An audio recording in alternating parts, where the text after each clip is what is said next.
Today I am reviewing this ICEMAG power bank. It has active cooling fan and 10,000 milliamp. It is airline safe, they say. Comes in this nice package, as you can see. Kind of feltish inner. Has the cable up here. Let's pull this out. I think this thing's pretty cool. So this is a wireless charging pad. It says sharge right there. And yeah, if you look on this side, it has this cool like exposed look, so you can see everything working in there, which I think is pretty neat. You also have a USB-C input and output. That's how you charge it, and how you can also use it to power other device if you don't have one that is Magsafe. This should work with any Magsafe phone or case.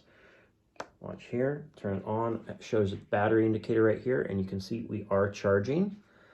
And it shows with 5 bars what the battery indicator is here, and you can see all this stuff lights up, which is neat.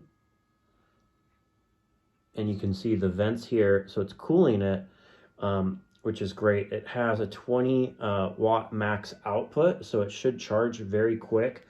And these get hot, which then heats up your phone, so that it does have this cooling fan is very helpful. Overall, really cool product, and I hope this video helps you with your buying decision.